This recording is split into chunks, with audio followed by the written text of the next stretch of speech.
Biggest winners out of the first round of the NFL draft? Was it the Houston Texans getting the second and third overall pick with CJ Stroud and Will Anderson Jr.? Or was it the Eagles getting basically just more of the Georgia Bulldogs? But there's other teams who made big moves. The Steelers, teams like the Raiders, the Titans made some interesting moves to get their guys. All the things we'll talk about here, and who are the top players left in the NFL draft. All that and more on the Friday edition of Locked On NFL. Your host Chris Carter and your boy Q. Let's get into it. You are Locked On NFL, your daily NFL podcast. Part of the Locked On Podcast Network, your team every day.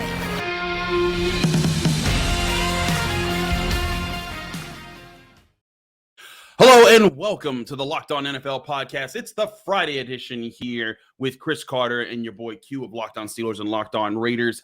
The first round is over. As we told you last week, we'd be here on Friday morning breaking things down, giving you our insights into what happened in the first round. As always, you can find this show on your favorite podcasting app, and especially on YouTube. Like this video if you enjoyed on YouTube. Subscribe to this channel to get all of our daily Monday through Friday episodes, as well as all the bonus content that comes from our Locked On NFL channel. And today's episode is brought to you by Ultimate Football GM, the ultimate gaming experience on your phone, where you can manage your own football franchise. Download the game by visiting ultimate-gm.com or look it up in your local app store. Our listeners get a 100% free boost to their franchise using promo code LOCKEDON, LOCKEDON, in all caps, all one word, in the game. More on that later. Q, were the Eagles just the biggest winners last night, or am I playing myself? No, it feels like the rich keep getting richer, right? It just feels like they just happen to know what the hell they're doing, man. I mean, they decide what they're going to do, and Howie Roseman is the guy who builds through the trenches, and that was on full display, on Thursday, going and getting their guy, Jalen Carter. I don't think that was a surprise. I think everyone realized that he was a landing spot there in Philadelphia. I know he was very comfortable and confident he'd end up in Philadelphia, but to be able to double down at the back end of round one and get Nolan Smith and get another Georgia Bulldog just to add to the plethora of Georgia Bulldogs they already have there on the roster, I just thought that they did a really good job putting that together. So hats off to Howie Roseman, who continues to build through the trenches. So last year, you had Jordan Davis and Nakobe Dean, one of the top defensive linemen, one of the top linebackers. This year, you get Jalen Carter and Nolan Smith, one of the top defensive linemen, one of the top edge rushers. So they're just saying, hey, the Georgia, they're pretty much dominating college football. Let's just draft those guys, and the rest of these teams are letting them. What is going on here, Q? Well, remember when Baltimore did that, when they were getting all Alabama players? Remember, they were just stockpiling. They were on a run like that, weren't they? And then there was the time when Washington, they were getting all the Bama D linemen as well. I mean, when you go to a certain program and you get some success and you continue to get players, and look, they're successful in college, so you know what? There's a good chance they'll be successful in the NFL. So they're stockpiling with a bunch of guys that they're very familiar with. They're getting the guys back together again, and I mean, it's a good recipe, and obviously it's worked. You saw where the Eagles were last year; they fell short in the Super Bowl, but they were right there. So they're going to continue to butter their bread the way that they know how, and that's through the trenches. I like it. I like the approach that they're bringing. I like it too. I also liked a little bit of the aggression that the Texans showed in the top three picks. They definitely put out a smoke screen with the Will Levis stuff, like we might take him in the second. Or, CJ Stroud just might fall to you if you wait there. No, taking CJ Stroud. And then, oh, by the way, give us that third round pick, that third overall pick, Arizona. We want Will Anderson Jr. They get maybe the top defensive prospect, and some have as the top quarterback. Was Stroud your top quarterback, or was it Bryce Young? No, I mean, it was always Bryce Young for me, but I thought CJ Stroud is a really good, option B. If you're not going to get Bryce and you can get CJ, I think that's a good landing spot, right? And, there was all the conversation about the whole S2 score, and it was really weird. And I'll tell you what, man, watching the draft and seeing how it unfolded right here in Kansas City, Houston didn't waste any time to turn that card in. So there was definitely no question on their part who they were going to draft quick, fast, in a hurry. So all that was out there, all that conversation about he's not this guy, he's not that guy, he's going to drop to 5, 6, 7, whatever the case may be. Was all for naught as he went number 2. But Houston, shout out to the Texans for knowing how much draft capital they had going into the draft, knowing what they wanted to do. They wanted to double dip, get their quarterback and get the top defensive lineman in Will Anderson, who they did, in the following pick. And they gave up a first round pick in 2024. But remember, that was a first round pick that they had from the Deshaun Watson trade. So they still have a first round pick, and they've got what plenty of picks in 2024. 11, I think they have now. So they're good to go. And D'Amico Ryans, he gets his quarterback for the defense. They've got their quarterback for the offense. I mean, they're good to go. Now, of course, they got to put it all together, and it's going to be a building project. But, I mean, the best way to have success is to get a bunch of good players in there, and that's what they're attempting to do. I think we can all agree the weirdest thing that happened was the Detroit Lions. And you and I were like, what is happening? When they traded out of when they and listen, Devin Witherspoon going 5th overall. Yeah, I probably threw them for a loop there because we a bunch of us had Devin Witherspoon just penciled to the Lions there because we thought Jalen Carter would go at 5 to the Seahawks there. But they trade out of it. Paris Johnson Jr. goes the tackle from Ohio State goes to the Cardinals there. They trade down to 12. And I'm sitting there like, man, okay, Peter Skoronski just came off the board. Yeah. There's Broderick Jones. There's Lucas Van Ness.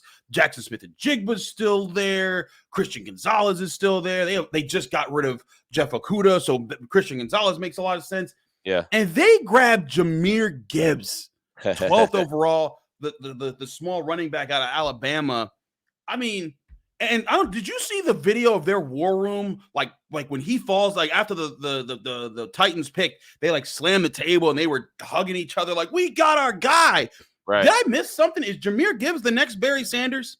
I mean, I'm not going to put any kind of label on him like that. I know he's a really good back. I know that there was a ton of conversation, a lot of, I like to say, momentum built up coming into the first round of the draft that he was going to be a first-round back, but I don't think anyone saw him going as early as he did to Detroit. I thought it was going to be the back end of round 1, but look, man, the one thing about it is if that's your guy, right, if that's your guy and you're going to build your squad and you feel very comfortable that you have a good plan in place, and I doubted that squad last year. I thought that the whole HBO Hard Knocks stuff was a bunch of, tough man bravado, and that's great and whatever. And I wasn't buying it at all, but they turned around and had a really good season. So I'm not going to say I'm not going to question them. It's still going to always be a pick that you just kind of look at it and think it was a little bit high for the running back. But hey, man, if that's their guy, he's one of the best backs in the draft. Obviously, it was him and Bijan Robinson. Bijan went early to the Atlanta Falcons, number 8 overall. So they went and got the second best running back, and so they feel like that they're putting together their squad. And that's just round 1. They traded back and collected some extra picks. So we'll see. We'll see what else they're able to do. They already had multiple picks in round 1 as well. So I mean, they feel like they got a little bit of blueprint. So I want to see how the rest of the draft unfolds for Detroit and see if it all makes sense at the end of the day. Like, put the puzzle together. Yeah, I mean, you look at that, they used their 18th overall pick on Jack Campbell, who he was my top linebacker on the board, but I didn't think he was getting picked until maybe mid-second round. So that caught me off there. But then here's the other thing. You add Jahmyr Gibbs to that running back room. I know they lost Jamal Williams, and that's certainly a thing, but wasn't DeAndre Swift just a second-round pick a few years ago? And didn't they add David Montgomery in the offseason? They have the fullest running back room in the NFL, and I'm not so sure if that's who does that these days. Well, I'll tell you, man, they do, right? And there's kind of a theme so far. I mean, you look at the picks that they had in the first round. I mean, these are tough guys, man. These are tough, seem like Dan Campbell type guys, right? I mean, I didn't want to buy into the whole HBO Hard Knocks theme and style that he had. I just wasn't buying it. I wasn't falling for all that. But look, you look at the guys that they selected. Campbell's a really good linebacker, right? I mean, we all talked about him being probably a day 2 guy, but they said, hey, we want our guy. We want to get him early. So clearly by the first 2 picks, they don't care where they select their guys. They're just confident in who they get, right? And sometimes that works and sometimes that doesn't. And you know me, man, I've been covering the Raiders for a long time. And, there was a time when Mike Mayock said, hey, we're not going to go and worry about what the mock drafters say. We're not going to say what these experts are going to say. When we find our guy, we're going to identify him and we're going to draft him. Well, it didn't work out for the Raiders. It just didn't, right? I mean, all their first-round picks that they identified as their guys, all of them are gone outside of Josh Jacobs, and he doesn't even have a contract right now. So it didn't work for them. We'll see if it works for Detroit. But, again, I picked up that's the theme that they're rolling with. When we see our guys, we'll get our guys. I hear you. I think that we'll see how that is. We got more thoughts here on what happened in the first round. We'll get to that here on the Locked On NFL podcast, so stick with us. But first, before we do any of that, I want to talk to you guys about our great sponsors at Ultimate Football GM, the online experience and the phone experience that you can play, where if you wanted to be an NFL GM, here's your chance to make your moves. If you think you could do better than some of these GMs that was making their trades like the Lions out here, go on this game. You can start your own franchise. You can name your team, give the team colors, put them where they're from, build the facilities, make the trades, hire and fire coaches, do everything you can to build your ultimate football dynasty right now today. And you can get that game by going to ultimate-gm.com or just downloading this game in your local app store right to your phone. You can play it online and offline. You can play other people after you assemble your super team and you build throughout the seasons, winning championships against the computer and then taking on other users who built their own super team. So go download Ultimate Football GM today. Again, you could do so in your local app store. You could also go to ultimate-gm.com. When you get the game, and again, it's free to download, you go into the game store, just use the promo code LOCKEDON, locked on, all capital letters, all one word, and you'll get a 100% free boost to all your stats in building your franchise so that you can make a superstar dynasty. Again, ultimate-gm.com or look it up in app stores. Ultimate Football GM, start your dynasty today.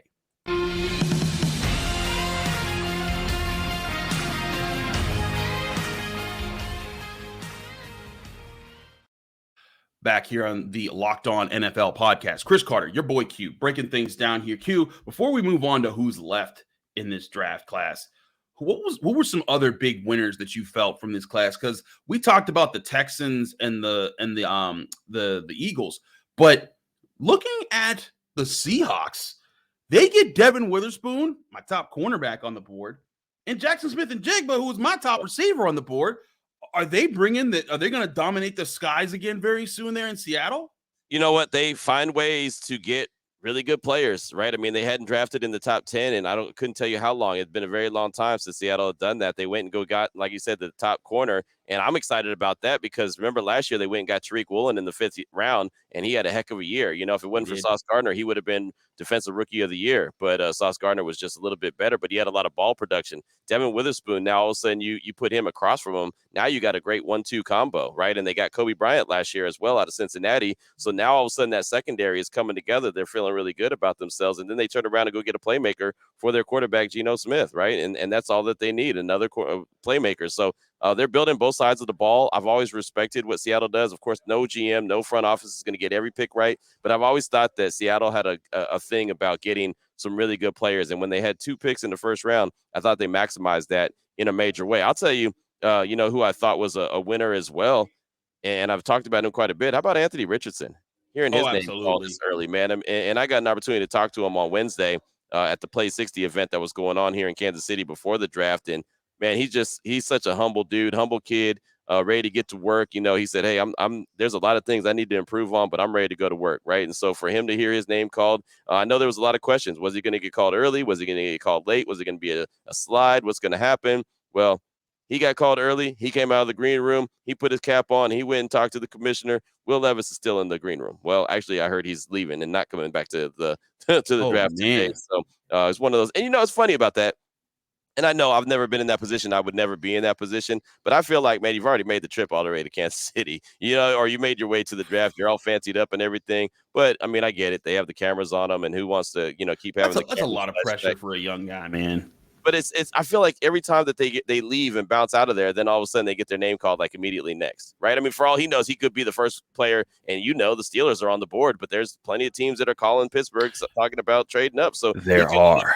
Yeah, that's what I'm saying. He could be the first player selected tonight. So I mean, I get it, and like I said, I've never been in that position, never will be in that position. So I can't say that I don't like when guys leave, but I mean, you're already here. He might as well just go ahead and weigh it out. But yeah, so his option to leave. But yeah, I'm happy for Anthony Richardson. I'm definitely gonna, see how he does, and landing in Indianapolis, going with the head coach that just helped Jalen Hurts get to the Super Bowl. Yeah, what could be better? And I'm not saying he's going to be Jalen Hurts because Jalen had a lot more production and actual reps in college, but if he can get with the coach there and Shane Steichen and really hone in what he brought out of Jalen Hurts, man, that could be really good for not only Anthony Richardson, but the Indianapolis Colts as well.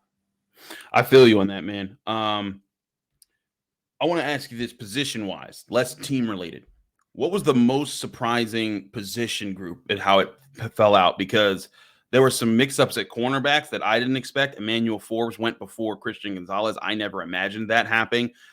Joey Porter Jr. is still available in the second round. Wide receiver was kind of interesting with how long it took for Jaxon Smith-Njigba to fall off the board.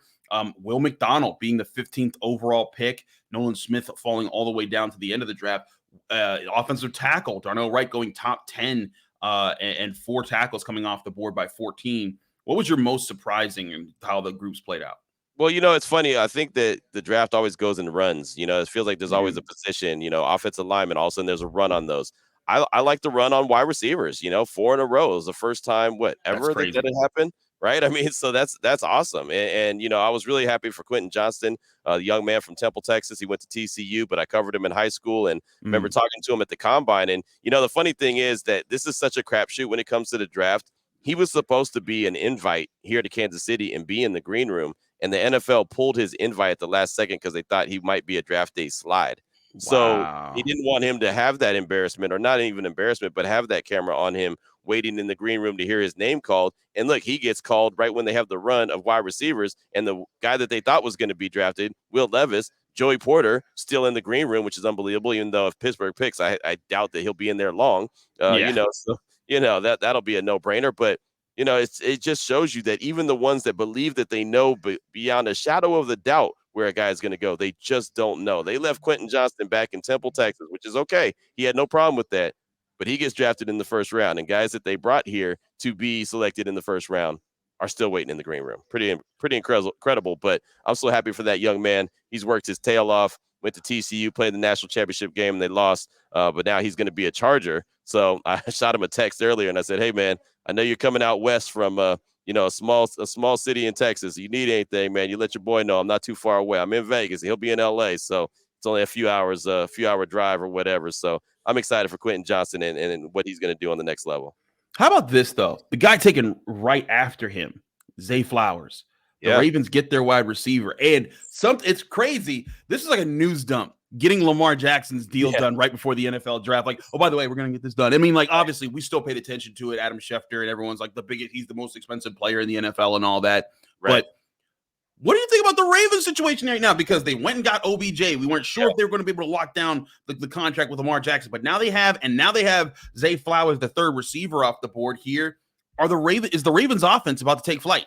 It is, and I'm excited about it. I'm excited for Lamar. I'm excited for not only the contract. We talked about Lamar almost every single week on this show. I'm so happy he finally got his contract. I'm happy he's staying in Baltimore. It was a great fit. I think him and John Harbaugh are great together, but I'm more excited what Todd Monken is going to do now as the offensive coordinator. You see OBJ. Now you see Zay Flowers. Many people thought, I remember talking to him at the Shrine Bowl in Vegas, that he very easily could have been the first wide receiver taken off the board because he's so versatile. I know a lot of people will look and say, oh, he's just a slot wide receiver. That dude could play all over the place, right? And he crosses, he goes over the middle. He does all kind of good things. So, they bring in OBJ, they get Zay Flowers. Lamar's under contract. Now all of a sudden they're telling the rest of the league, like, hey, man, this offense isn't going to look like it's always looked, whereas, pound the rock, pound the rock, pound the rock. Remember what Big Ben said and we talked about, and a lot of people criticized, oh, Lamar is more of a, people fear his legs. Well, they're trying to prove that, hey, you can fear his arm too, and we're going to put the right players around him. That's been the knock forever. They haven't had the right players around him him to even show off that arm. So now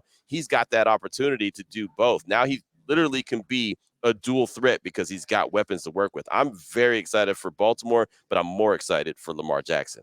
I am too. He went and for him to stay pat, not get an agent and to do this his way and then to get paid the way he did. I know there was the talk about him wanting a fully guaranteed contract, but this man's contract just beat out Jalen Hurts and he's has the biggest contract. And sure, he'll be passed over for that, as soon as Joe Burrow and Justin Herbert get their deals or whatever. But still, he got paid. He's got $185 million guaranteed. If he retired, if he retired, he'd still get that kind of money. He's won in the NFL. And you know what, Chris? I'm glad you brought up the fact about his agent, because I've been very critical of him not getting a deal done because he didn't have an agent. But you know what? He said, I'm going to do it my way. Now, he didn't say it specifically to me, but he said, I'm going to do it my way. Me and my team, a.k.a. me and my mom, have a plan. They stuck to the plan. It wasn't smooth like a lot of people, including myself, believe it should have been, but it got done. And you look at the last two contracts that were signed, Jalen Hurts, shout out to Nicole Lynn, his agent, who's up and coming and fantastic, and then Lamar and his mom being able to get it done. I just got to give them a tip of the cap. And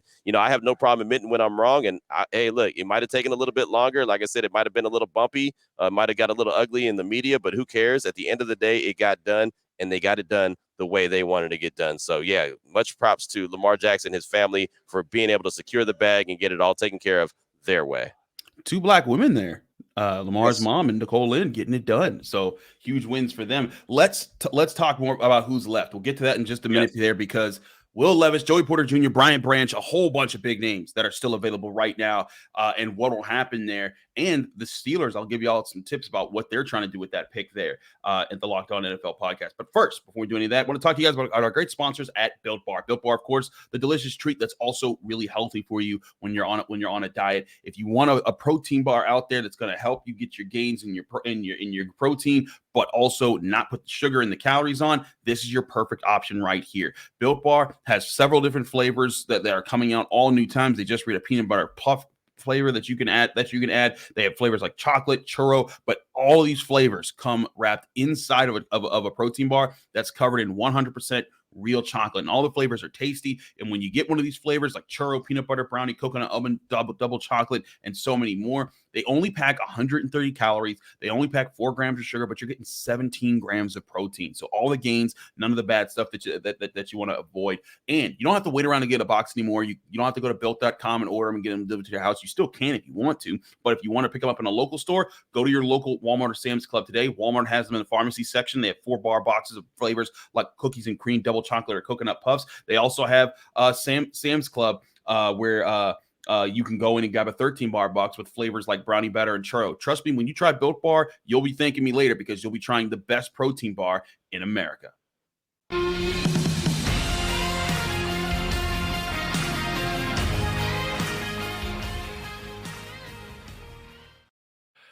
Back here on the Locked On NFL podcast, Chris Carter and your boy Q breaking things down here. Q, let's go over who is left here on the board. Now, the Steelers have the first pick of the second round. This is the pick that they traded Chase Claypool to get from the Bears. It wasn't originally the first overall pick of the second round, but then the Bears lost so much, it became that.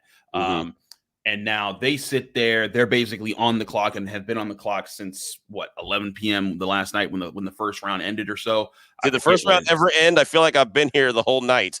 Yeah, you literally, we were on a show together last night, like hopping on and doing the live stream for Locked On, and you were in that same exact position. And you're in Kansas City. Like, I'm here, like, I got me some orange juice. I got my breakfast ready to go and stuff. You're just posted up on the road in Kansas City. Yes.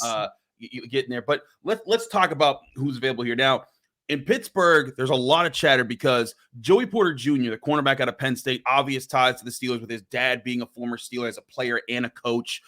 Joey Porter Jr., a guy who years ago, when he was 12 years old, he used to like come into practice and they let him like run drills with Antonio Brown and try to cover him.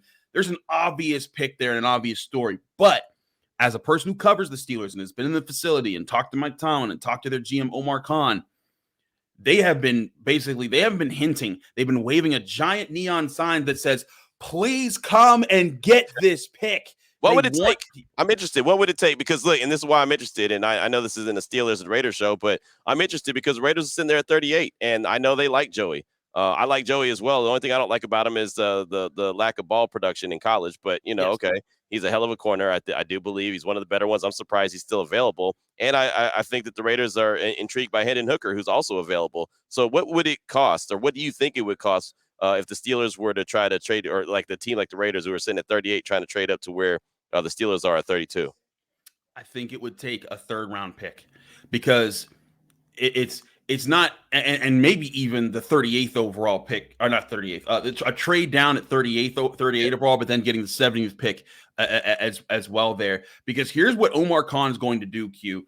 The Raiders might make that call and they say, hey, we want Joey Porter Jr., or we want this guy, we want that guy. But the Steelers are probably fielding calls from the Lions. They're probably fielding calls from the Rams and the Seahawks and the Titans. And, I was joking with you last night about Will Levis. He's falling down to the Raiders. Put that evil on me, man.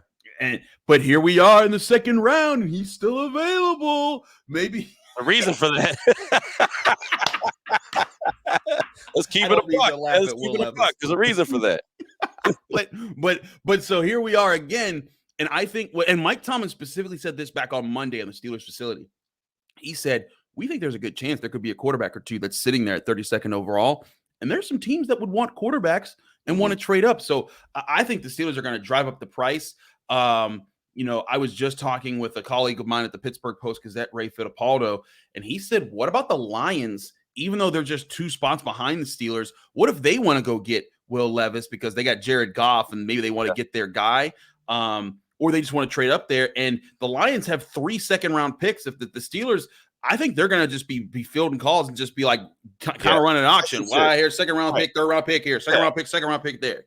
As they should. That makes all the sense in the world. They're in a really good position, right? I mean, a really good position sitting there with that first pick in round 2. And of course, all these teams have had all night to sit back and think, and okay, how can we wheel and deal and get up there? And there's some really good players left on the board. So I'm excited to see how it all shakes out. And these really good players that are still in the green room or were in the green room, they're going to go at some point. I feel you. Who are the top players left, though? We talked about Joey Porter Jr., obviously a guy a lot of people had slotted, if not in your top 3, maybe your top 4 cornerbacks in this draft class. But let's talk about other guys, too. Michael Mayer, tight end out of Notre Dame. I thought he'd be gone in the first round. He's still sitting there. You got Brian Branch, the safety out of Alabama. No safety was picked in the first round this year. Safety has been kind of a devaluing. Safety and running backs, the most disrespected positions in football, right? It's really looking like that. And the off-ball linebacker. Right? It's just like no one's paying for safeties in free agency. Nope. No one's drafting them as high anymore unless they're like superstar safeties like Minka Fitzpatrick is for the Steelers right now, and he was picked by the Dolphins.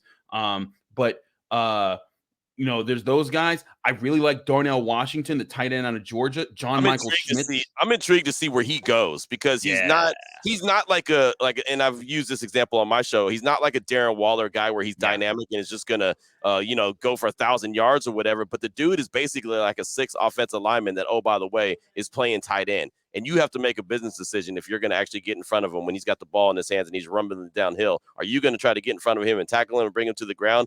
I'm very intrigued by who pulls the trigger on him. And I feel like he's going to drop a little bit because, as you mentioned, Mayer is still on the board. And I thought he was going to be gone in the first round. And since he's not, he'll be the first tight end, in my opinion, taken on day 2. So then that means Washington drops a little bit more. I want to see who pulls the trigger on him. And I guarantee whoever does, it's a team that relies heavily on the run game. You know who I think is going to be? It's going to be, I think there's been rumblings in Pittsburgh, man.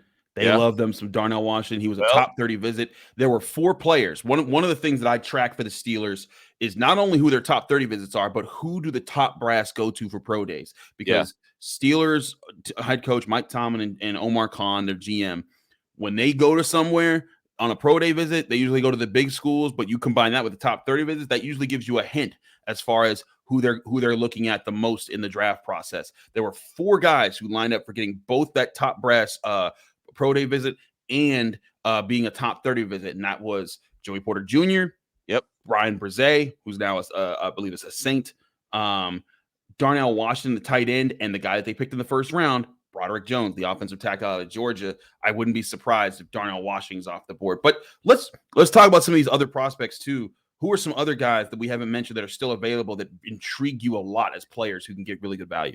Well, I was looking at Matt Miller from ESPN, his top 10 players left available. Trenton Simpson, linebacker out of Clemson. We talked about linebackers. Simpson is a guy that I expected to be gone. I already mentioned Hendon Hooker. He's a guy that I'm very intrigued by. Jalen Hyatt, his college teammate. I mean, he's a guy who doesn't have to be wide receiver number 1 immediately, but he's a guy who can stretch the field, right? He's a burner. So, I mean, you can add that element into your arsenal if you're a team with some offensive needs, but not, like I said, you don't need a wide receiver 1. You just need a guy that can stretch the field, and he could develop into a bigger wide receiver, a more, just kind of a more polished wide receiver at some other point. But immediately you get that big play threat. And one more for me. How about you're not going to get me to say that one guy's name. I'm not going to do it. You tried to BJ Ojolari. How about them? The linebacker, another linebacker out of LSU. He's a hell of a player as well. And so the linebacker, the linebacker class isn't real deep. So I want to see, like we talked about earlier, they're all of a sudden go on runs. Is there going to be a run on linebackers maybe today? Right. I mean, Jack Campbell's already off the board, but will there be a run on other linebackers? Because again, there's what I feel like is about a handful of really good linebackers, and it's kind of everybody else. So once another one goes off the board, where you see like boom, boom, boom, like Simpson, Ojolari, and all of a sudden just keep on going until the top dogs when it comes to linebackers are really done. That's another position that intrigues me. Dion Henley and Drew Sanders, two other linebackers I have on my Yes. big board who'd be very worthy of second-round picks here. And I believe the guy who you didn't want to say was Adetomiwa. I didn't want to say that quarterback that you tried to throw on me. That's who I thought you were saying you couldn't pronounce his name because I still mess up this name. Adebawore, the defensive lineman at Northwestern. I think he's another guy that's a sleeper in this second round. But yes, I won't make you say Will Levis. I'll just say I'm manifesting Will Levis to the Raiders, Q. I'll do it, dude. I'll do it, man. But anyways, there's a lot of different options here. We'll keep you updated all night long, all day long, all weekend long at the NFL draft here on the Locked On Podcast Network. Real quick, man, shout out to the network though. The absolutely. The folks on the network have done behind the scenes. I mean, me and Chris we're just all we're doing is like delivering the information, but the work behind the scenes. I mean, everyone, it'd take too long. I'd be in trouble for going over our time limit if I named everybody. But I'll tell you what, man, the way that they organized the first round of the draft and had everyone in and out and having like a live show while the draft was going on, I thought it was phenomenal, man. Hats off to the network that's continuing to grow. I forget what year this is for you, but I'm going on like year 5 with the network, and I've just seen it grow leaps and bounds over that time, and it's incredible, man. So tip of the cap to the Locked On, the whole podcast network. It's fantastic. Same here. I can't believe I'm with a remarkable team like this here at the Locked On Podcast Network. Thanks to Ross Jackson, who is a chief behind the scenes, and David Locke, who's the guy at the head of the top of everything. But especially to all the people behind the scenes. Jordan Black did a great job bringing us in for those clips that we did yesterday. Brandon Olson, who's kind of helping run things behind the scenes. Like you said, we could keep naming a lot of people, but we're part of a remarkable team here at the Locked On Podcast Network. So that's why you should check out all of our Locked On podcasts, podcasts here, the Locked On NFL podcast. This is the end of the Friday episode, but we'll have tons of content going over the pick. There'll be live streams throughout the rest of the draft. If you want coverage on your team, you can find your team covered. We got your team every day on all teams here in the NFL. And of course, we got draft experts all up and down the board. We're going to give you all the analysis right here on the Locked On Podcast Network. Q, let people know they can find you, follow you, and get more of your work. Man, you can find me on Twitter. That's the best place to get me. At your boy Q254. You can get me. And I put every link out to every show. Locked On NFL, Locked On Raiders, Locked On Bets. I mean, it's all out there on my Twitter account every single day. At your boy Q254. How about you, Chris? I'm the same. At Carter Critiques is where you can find my work. I cover all things Pitt football and Pitt basketball for Pitt Athletics at the Pittsburgh Post-Gazette, post-gazette.com. I also get a couple of my Steelers thoughts in there, but you can always find me Monday through Friday, just like you can find Locked On NFL and Locked On Raiders with Q. Locked On Steelers on your favorite podcasting app and on YouTube. Like this video if you enjoyed it. Subscribe to all of our channels to get all of our great coverage. Thanks again to the whole team here at Locked On at the Locked On Podcast Network, especially to my co-host Q. We'll be back next week getting all of our thoughts once the draft is done. But again, stay tuned for this channel. A lot more coming this way to wrap up the NFL draft. It's just day 2 and it's going to get wild. Stay tuned right here at the Locked On Podcast Network.